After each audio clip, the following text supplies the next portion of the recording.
Bonjour à tous, vous écoutez l'émission Compte à rebours présentée par Deres Pran pour Radio Taïwan International.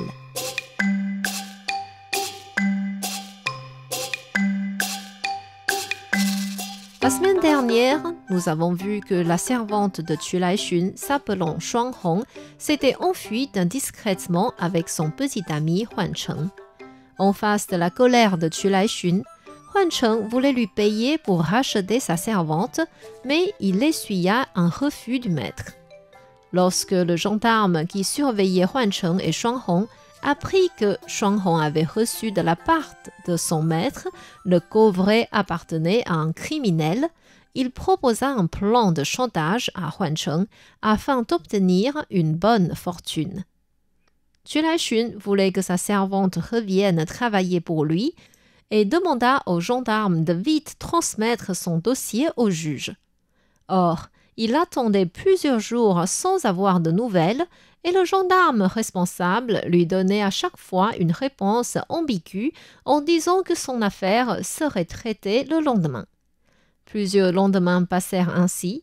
Puisque son dossier n'était toujours pas traité, Tu Laixun lui dit farouchement « Je vais partir nettoyer les tombes des ancêtres. Si à mon retour, je n'ai toujours pas avancé sur mon dossier, je porterai plainte contre vous. » Le gendarme rentra et dit à Huan Cheng « C'est bon, il faut qu'on s'y mette.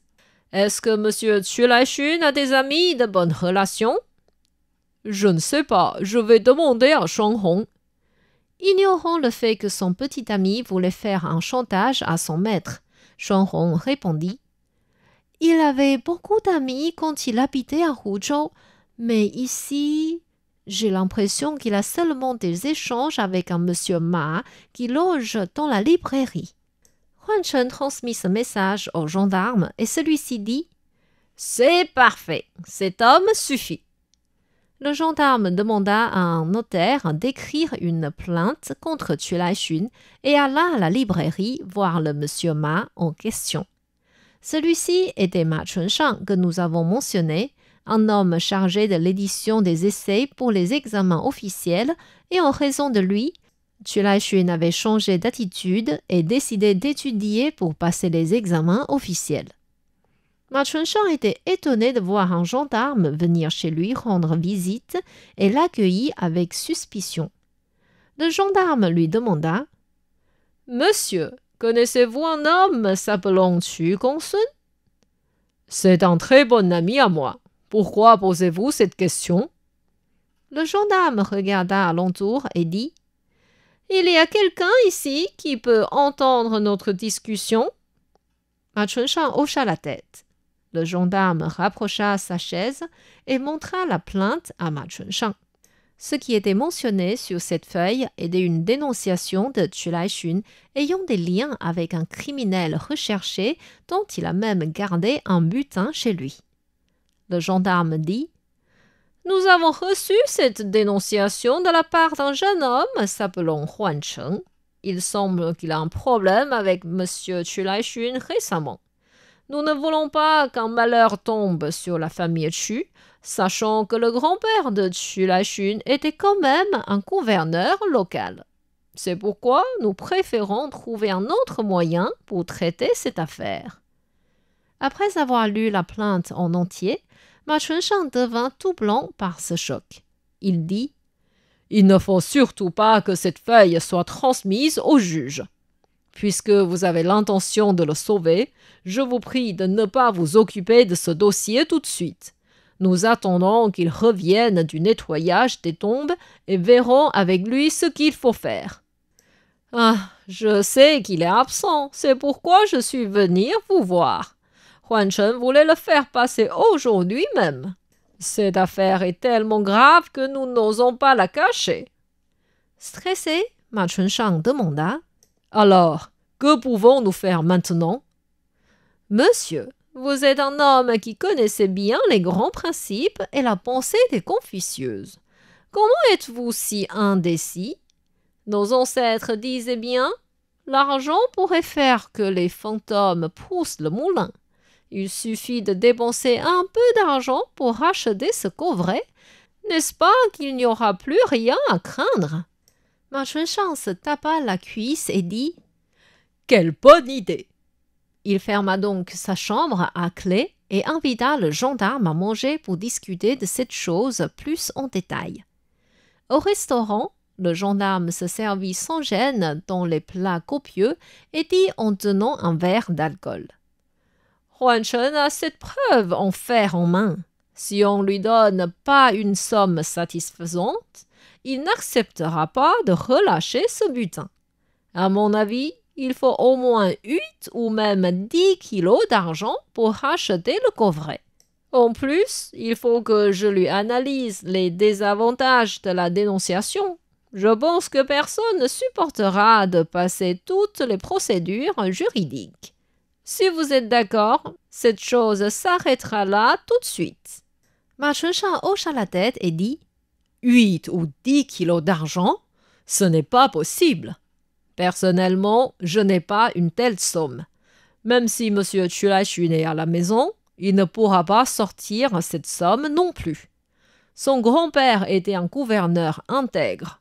Ils n'ont pas la possibilité d'accumuler autant d'argent. Puisque ce n'est pas possible de régler ce problème avec de l'argent et que M. Chulaishun ne peut pas s'en occuper tout de suite, nous n'allons pas nous mêler de cette affaire. Laissons ce problème entre eux tout seuls. Il ne faut pas parler ainsi. Vous ne le connaissez pas, mais il est un bon ami à moi. Je ne peux pas le voir entrer dans la difficulté. Je veux bien régler ce problème pour lui avec l'argent, mais il ne faut pas dépasser ma capacité.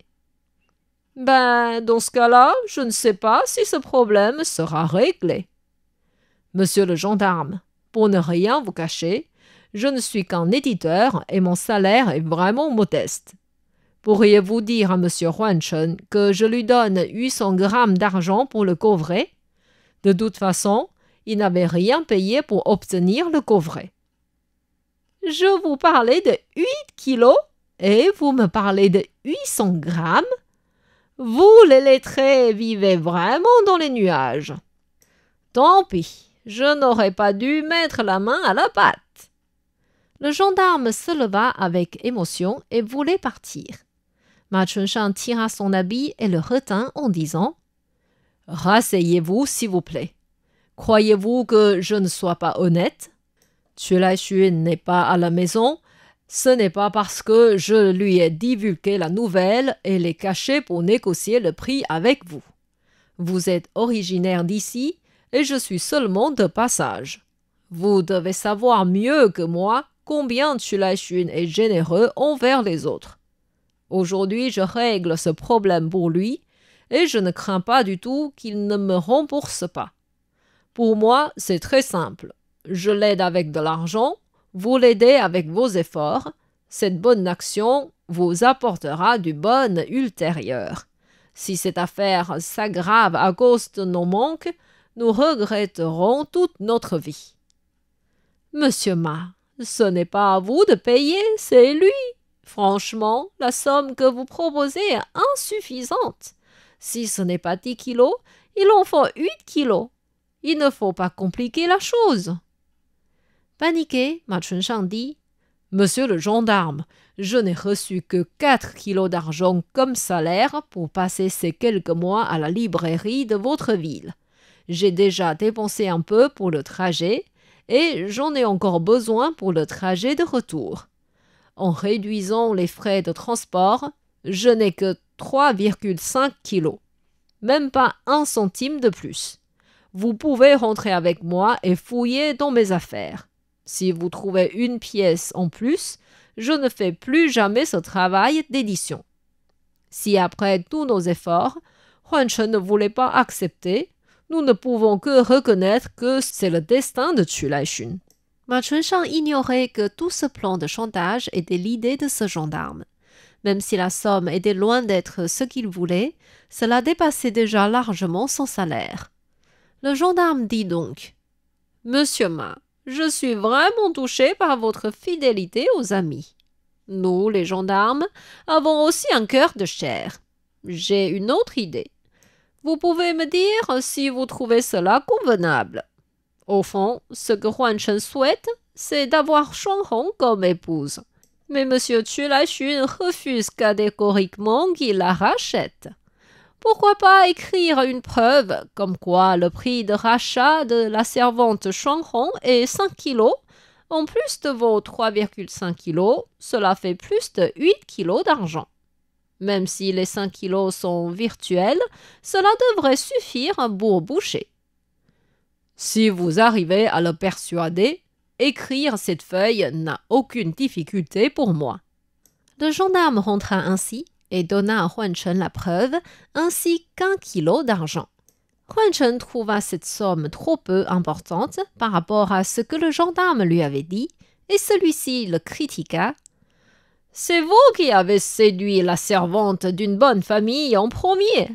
Si je ne vous avais pas aidé à cacher cette chose, il y aurait longtemps que vous seriez handicapé à cause de la torture. Maintenant, je vous donne une femme légitime et de l'argent. Vous devriez me remercier au lieu de vous plaindre. Si vous n'êtes pas satisfait, j'envoie tout de suite votre dossier au juge. » Huan Chen ne pouvait rien dire contre lui. Il rangea donc l'argent obtenu, donna le coffret à Ma Chunshang et partit avec Shuang Hong pour faire des affaires ailleurs. Lorsque Tu Laixun revint du nettoyage des tombes et voulait demander des renseignements sur son dossier, Ma Chunshang vint lui rendre visite. Après des salutations, Ma Chunshang lança le sujet sur la fuite de Wang Hui et le coffret qu'il avait offert à Tu Laixun. Au début, celui-ci ne voulait pas trop entrer dans ce sujet, mais Ma Chunshang lui dit « Vous n'avez pas besoin de me cacher cette chose. Ce coffret est actuellement dans ma chambre. » Il lui raconta ce qui s'était passé en rajoutant « L'argent que j'ai payé pour vous, je ne vous demande pas de me rembourser. Tout ce que je veux est d'assurer votre sécurité. Demain, venez reprendre le coffret, soit vous le brûlez, soit vous l'abîmez avec une hache. En tout cas, il ne faut plus garder cet objet sensible. » Tu Laixun était extrêmement gêné d'entendre cela. Il se mit à genoux et s'inclina plusieurs fois vers son ami pour le remercier de sa faveur. Grâce à Ma Chunshang, Tu Laixun pourra finalement se débarrasser de ce problème et dans le futur, comme il ne réussissait toujours pas les examens, il devint comme son bienfaiteur un éditeur pour les essais d'examen.